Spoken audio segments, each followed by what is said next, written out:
সকাল 7টা নাফ নদীর কোল ঘেঁষে নিভৃত এক পল্লী নামার খাল।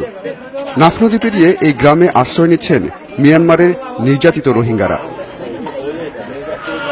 তাদেরই একজন সদ্য নবজাতকের জন্ম দেয়া এই মা। মিয়ানমার থেকে পালিয়ে নাফ নদী পাড়ি দেওয়ার সময় তীব্র শীতের রাতে নৌকাতেই জন্ম হয়েছে এই নবজাতকের। এমন দুর্যোগেও সবাইকে অবাক করে মায়ের উষ্ণতায় বেঁচে আছে শিশুটি।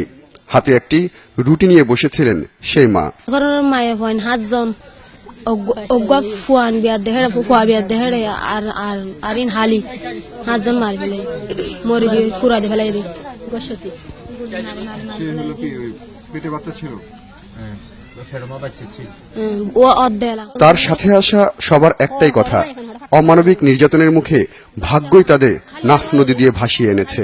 তো মায়া ভোয়ান হাড়ি ফিলাইয়ে মরুতুয়ান গুলি মারি মারি ফিলাইয়ে তো হিন দেখি দেখল নারা ডরে দিয়েছিল। সকাল 7:30টা নাফ নদী তীরের দিগন্তজোড়া বিল পেরিয়ে দলে দলে মানুষ আসছে। তাদের চোখে মুখে আতঙ্ক, এমনকি ক্যামেরা দেখেও তারা ভয় পাচ্ছিলেন। অভয় দিতেই ডুকরে কেঁদে উঠলেন নির্যাতিত নারীরা।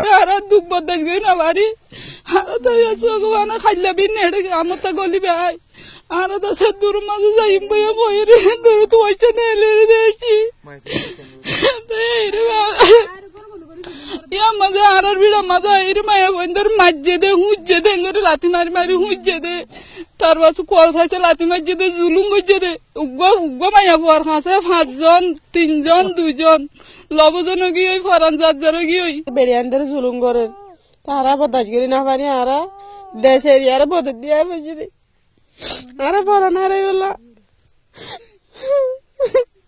আর ভাই অনেক জুলুম ভাই অনেক মারি মারি ফেলে তো ফুরাই দি ফেলে আর দুয়ার ফুরাই দি ফেলাই। সদ্য সীমান্ত পেরিয়ে মিনাবাজারে এসে উঠেছেন মিয়ানমারের 2টি ইউনিয়নের 2 জন জনপ্রতিনিধি। জানালেন এ পর্যন্ত অন্তত লাখখানিক রোহিঙ্গা বাংলাদেশে আশ্রয় নিয়েছেন। অপেক্ষায় আরো কয়েক লাখ মানুষ হবে আসছে। 1 লাখ হবে।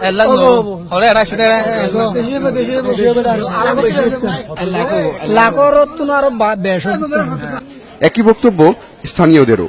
আরো আমার 2-4 লাখ হবে বলে আশা করি না কি আর নাকি আরো বেশি কি আর নির্যাতন চলে না থাকে। হঠাৎ আসা রোহিঙ্গা জনগোষ্ঠীর এই ঢল নিয়ে দোটানায় পড়েছেন টেকনাফের মানুষ। তাদের আশ্রয় দেবেন নাকি দূরে ঠেলবেন তা স্পষ্ট নয় কারো কাছেই। হোসেন সোহেল, 71, ঝিমংখালী, টেকনাফ।